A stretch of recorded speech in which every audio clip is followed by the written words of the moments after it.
Hi, Andrea Young, founder and chief playlisting officer of Coral Young here. We're a team who help artists get their music discovered on the streaming platforms and with playlisters. And today I've got some best practices for you in promoting your music to playlisters. Music consumption online is at an all-time high. As noted in a Spotify blog a few months ago, the pie is getting bigger and there are more slices going around. Spotify, Apple, and industry analysts are predicting exponential growth in online listening in the years to come. This is due to the global music marketplace as it opens up, new listening technology like home smart speakers that make it easy for everyone from 5-year-olds to 95-year-olds to play their favorite music with just a voice command, both inside and outside the home, by the way. Toyota announced recently they'll be adding Amazon's Alexa to their autos in 2018.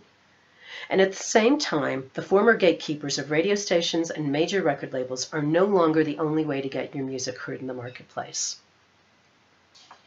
As an artist, since you get a payout every time someone listens to your music online, if the market is going to grow exponentially in the coming years, then your revenue from online listens can grow as well.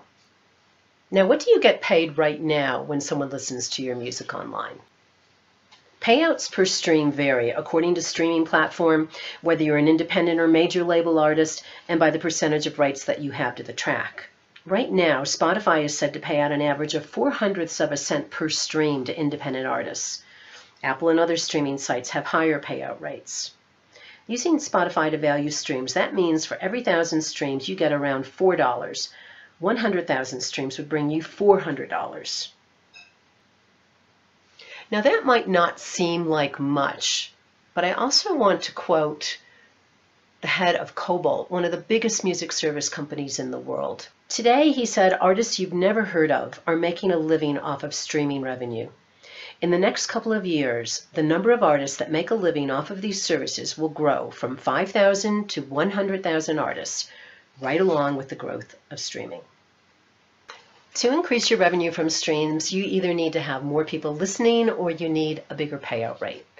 There are a lot of people in the industry advocating for a bigger payout rate, but what's under your control right now is to make yourself more discoverable, make your music more discoverable on the online streaming platforms. How do you do that? One of my favorite inspirational quotes about how you do that comes from Rick Barker. He was Taylor Swift's manager very early in her career.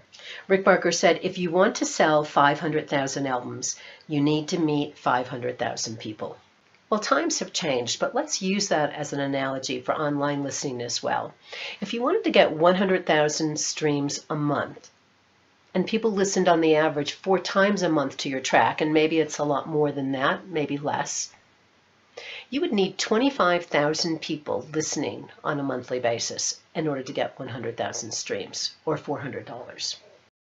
So right now, you would need 400,000 streams per month to begin to make a living from online listens. This isn't as impossible as it sounds, given again that the global marketplace is opening up and there's going to be more and more opportunity for people to listen and find your music online.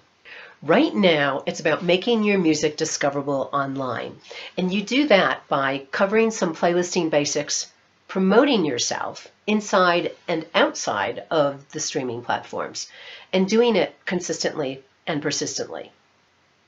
So here are the playlisting basics, along with lots of tips on how to get your music discovered online with playlisters. So, have great music, distribute it everywhere, engage on socials, have a release strategy, and invest in your music. All of these basics are designed to increase your following inside and outside of the playlisting community. The playlist community does not operate in a vacuum. Whatever traction you have going on outside of the streaming platforms will translate into more traction on the streaming platforms. I'm a longtime radio show host and producer, playlist curator, and manager of our team at Coral Young, where we go out every day to help get your music discovered with playlisters. So I've got experience from more than one viewpoint. Pay attention to the quality of your music. Playlisters who are overwhelmed with submissions are not likely to listen to a track that isn't well produced or that is off pitch. Realize that many times a playlister will only listen to about 30 seconds before making a decision whether to skip or continue listening to a track. So make the first 30 seconds the best it can be, and think about the impression that might be making on people who are listening. To make your music more discoverable, you also want to be sure to distribute it everywhere people are listening online. It's relatively inexpensive to distribute music these days. You've got options beyond the do-it-yourself TuneCore and CD Baby sites. Don't just distribute on the sites that are best for your genre or sound. Distribute across platforms everywhere possible. People are listening on multiple platforms these days. For example, maybe Spotify on their desktop, Alexa in the kitchen, Sirius Radio in the car. Playlisters are publishing across platforms now as well.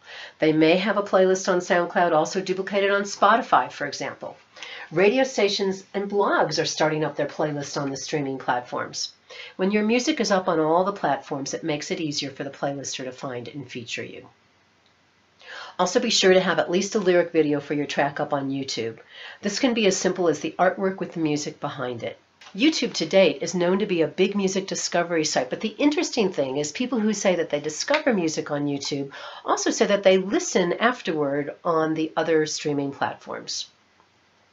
Get up on Pandora if possible. Pandora has great artist marketing tools. Did you know every time someone creates a Pandora station for your music that the platform then plays your music for another 40+ potential fans they identify?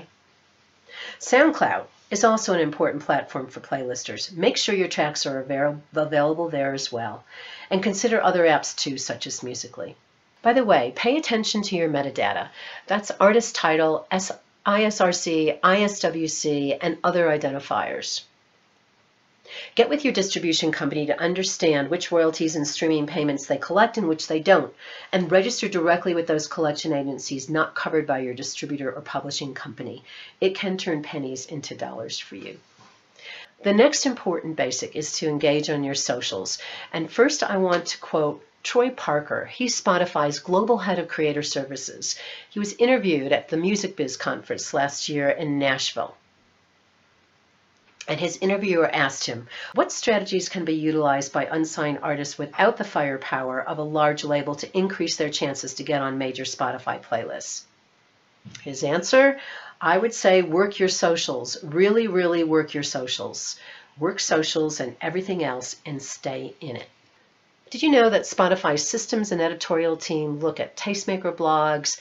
They look at activity outside of the streaming platforms for ideas on music to include on their playlists. This and Troy Parker's statement should give you a clue as to what you need to pay attention to. You need to pay attention to your socials. Send people to the streaming sites from your socials. Send people out of the streaming sites to your socials. The most important thing you can have going for yourself is to have people talking outside of the playlisting community about your music. Another tip is to include links on your website to the streaming platforms, just as you do for the social platforms. The next thing is to have a planned release strategy. Playlisters are always looking for new, fresh music. Look on Spotify's New Music Friday, Discover Weekly, Fresh Finds, the playlists where they actually highlight emerging artists, and you'll see that most of those tracks have been released in the last few months. There are new music playlisters who will tell us that they won't even consider a track if it's been released more than 30 days ago. I think this is crazy. I mean, the old norm used to be that it would take 18 months to break an artist or a track. But the fact that they think something is old after 30 days and the importance of continued engagement with your fans and listeners means that you might want to consider pulsing your music out rather than releasing it all at one time.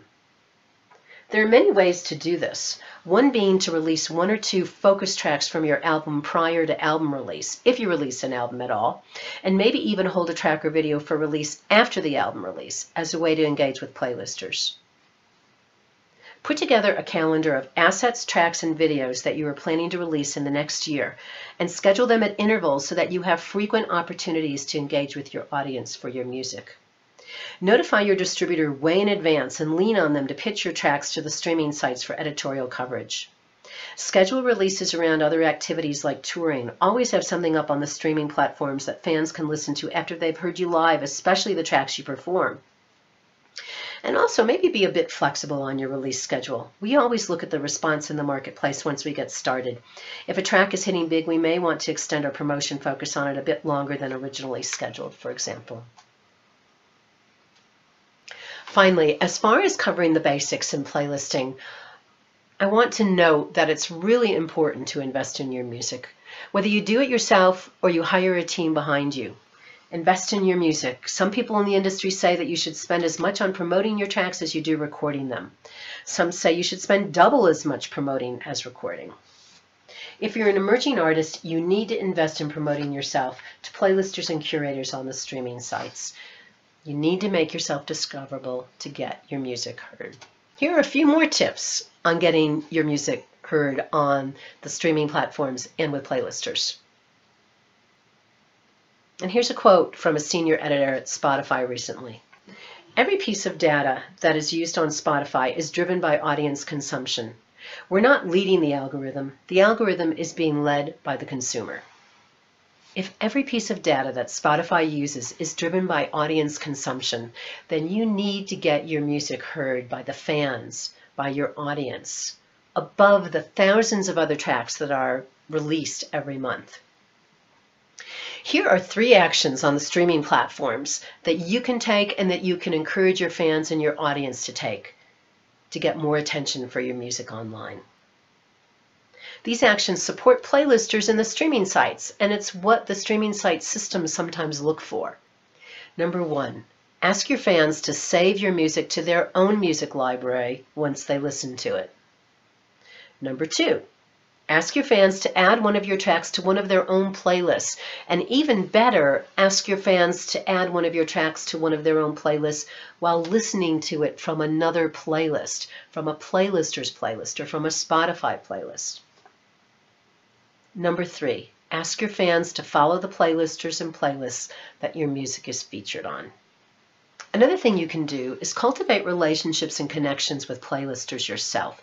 There are 3 types of playlisters: owned and operated, aggregated, and independent. Owned and operated playlists are those created by systems and curators at the digital service providers like Spotify, Amazon Music, Google, YouTube, and Deezer. Aggregated playlisters are sites owned by the major labels, by the way, who amass their own and independent playlists and drive people to listen to those playlists through their site, which is a gateway to the streaming sites.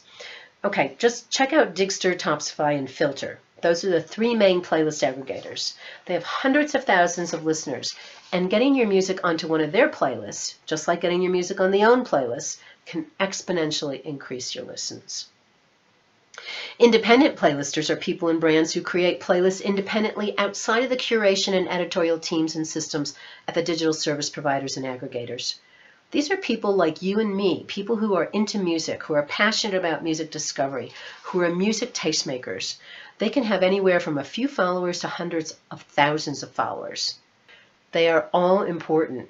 Independent playlists are one of the places that other music playlisters on the editorial teams, at the streaming platforms, and the aggregators look to for music discovery. The more independent playlisters who feature your music, the more chance you have of being discovered by the streaming platforms, editorial teams, and the aggregators.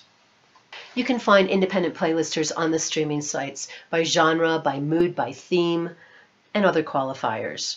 Your job is to find the niche playlisters who might like to listen to your music. Don't expect immediate results from your efforts. Be persistent. It can take quite a while for playlisters to pay attention. It took us over 6 months to get an important playlister to feature a track for one of our artists. It can help to have a professional voice represent you. It helps to have someone they trust bring you to their attention. For example, Scooter Braun's friend told him to watch this kid Justin Bieber's videos on YouTube, and that's how Justin Bieber was discovered. The more active you are on the streaming sites, the more attention you can get for your music. Consider creating your own playlists to highlight your music and the music of other artists. Okay, so to summarize, cover the basics so that you're discoverable everywhere and stay in the game. Be consistent and persistent in releasing new content, engaging with your fans, and approaching the playlisting community. Cultivate listeners online, cultivate relationships with playlisters, and be active on the streaming sites. There's so much more to know in the playlisting space, and it's changing so quickly. This just begins to get to it. For more information, feel free to contact me. Thanks for listening.